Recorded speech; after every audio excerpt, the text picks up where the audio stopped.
অনেক দিন পর এই খাবারটা তৈরি করলাম। চলুন কিভাবে তৈরি করলাম, কি তৈরি করলাম সেটা আপনাদের সাথে শেয়ার করি। আসসালামু আলাইকুম, সবাই কেমন আছেন? এসকেএস ফ্যামিলি থেকে আপনাদের সবাইকে স্বাগত জানাচ্ছি।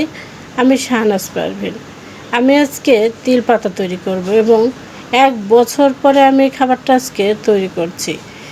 এই খাবারটা প্রতি বছর দেখা যায় আমি 2-3 দিন খেয়ে থাকি। তা আজকে যেহেতু প্রথম তৈরি করছি, তা আপনাদের সাথে একটু শেয়ার করি। এটা তিল পাতা, তিল দিয়ে তৈরি, তাই এটার নাম হয়তো তিল পাতা। এটা কুমড়ো পাতা দিয়ে তৈরি করব। এখানে আমি নিয়েছি তিল বেটে নিয়েছি, তারপর নিয়েছিল সরিষা, একটু কাঁচামরিচ আর লবণ দিয়ে বেটে নিয়েছি, তাহলে সরিষার তেতোটা থাকে না। আর নিয়েছি রসুন বাটা, জিরা বাটা, শুকনো মরিচের গুঁড়ো, হলুদের গুঁড়ো, কাঁচামরিচ বেটে নিয়েছি, আর দিয়ে দিলাম হচ্ছে পরিমাণ মতো লবণ আর সরিষার তেল। সবগুলো উপকরণ আমি একসঙ্গে ভালো করে মেখে নিচ্ছি। এই খাবারটা আমার কাছে অনেক ভালো লেগেছে, আর এটা মানিকগঞ্জের বিখ্যাত খাবার। মানিকগঞ্জের মানুষ এটা খুবই খায়। আমিও এটা মানিকগঞ্জের এক ভাবির কাছ থেকে প্রথম খেয়েছিলাম, আমার তো এটা খুবই ভালো লেগেছিল। আমি তো এখন কুমড়ো পাতাগুলো সুন্দর করে বেছে ধুয়ে নিয়েছি। তারপরে আমি পাতাটা একটা বড় প্লেটে রেখে সম্পূর্ণ পাতায় এই তিলের সরিষার যে মিশ্রণটা আছে সেটা মেখে দিচ্ছি।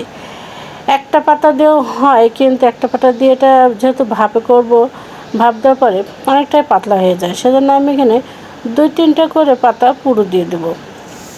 তাহলে তিল পাতাটা একটু মোটা হবে, খেতেও অনেক ভালো লাগে। আর এটা ভাপে কিন্তু খুব সুন্দর সিদ্ধ হয়ে যায়, একদম সফট হয়ে যাবে। তা আমি প্রথম দিয়ে দিয়েছি মিশ্রণটা। তারপর একটা তিল পাতা বিছিয়ে দিলাম, মানে কুমড়ো পাতা বিছিয়ে দিয়েছি। দিয়ে আবার ওই কুমড়ো পাতাটার উপরেও আমি তেল সরিষার এই মিশ্রণটা প্রলেপ দিয়ে দিচ্ছি। দিয়ে এবার আমি ভাজ করে নেব, ভাজ করব। আর সে পাশটাতেও আমি কিন্তু তিল সরিষার মিশ্রণটা ভালো করে মাখিয়ে দিচ্ছি। আবার এই সাইডটাও আমি ভাজ করে নিচ্ছি, এর উপরেও আমি মাখিয়ে দিচ্ছি।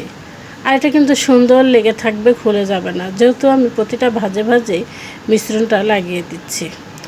আস্তে আস্তে ভাজ করতে করতে এটা সুন্দর একটু ছোট হয়ে আসবে। তারপর এটা আমি আবার এই পাশে মিশ্রণটা লাগিয়ে দিচ্ছি। এই খাবারটা তো তেল না দিলেও চলে, অর্থাৎ তেল ছাড়া রান্না বলা যায়। আমি সামান্য পরিমাণে সরিষার তেল দিয়েছি সুন্দর একটা ফ্লেভারের জন্য। আর এটা রান্না করতে কিন্তু আমি কোনো রকম তেলই দিব না, অথচ খাবারটা কিন্তু খুবই টেস্টি হয়। এতে আমি কিন্তু এক এক করে তিল পাতা এগুলো বানিয়ে নিচ্ছি।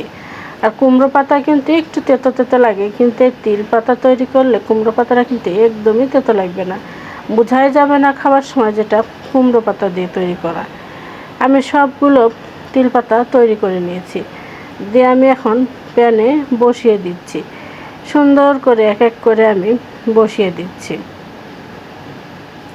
ও হ্যাঁ, আমি বলতে ভুলে গিয়েছি যে আমি এখানে একটু পেঁয়াজ বাটাও ব্যবহার করেছিলাম। তারপরে এই তো সুন্দর করে বসিয়ে দেওয়ার পরে আমি এখানে অল্প যে প্লেটটাতে তিল পাতাটা তৈরি করেছি সেটা ধুয়ে একটু পানি দিয়ে দিলাম। দিয়ে আমি এখন এটা ঢেকে চুলায় বসিয়ে দিব।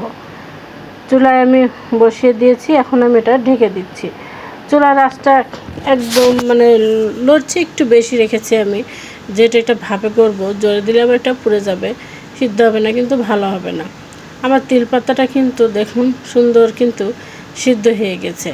এটা হতেও কিন্তু বেশি সময় লাগে না, আর এই তিল পাতা থেকে কিন্তু বেশ পানি ছাড়ে, এটাতেই সুন্দর সিদ্ধ হয়ে। এটা দিয়ে আজকে মজা করে ভাত খাবো।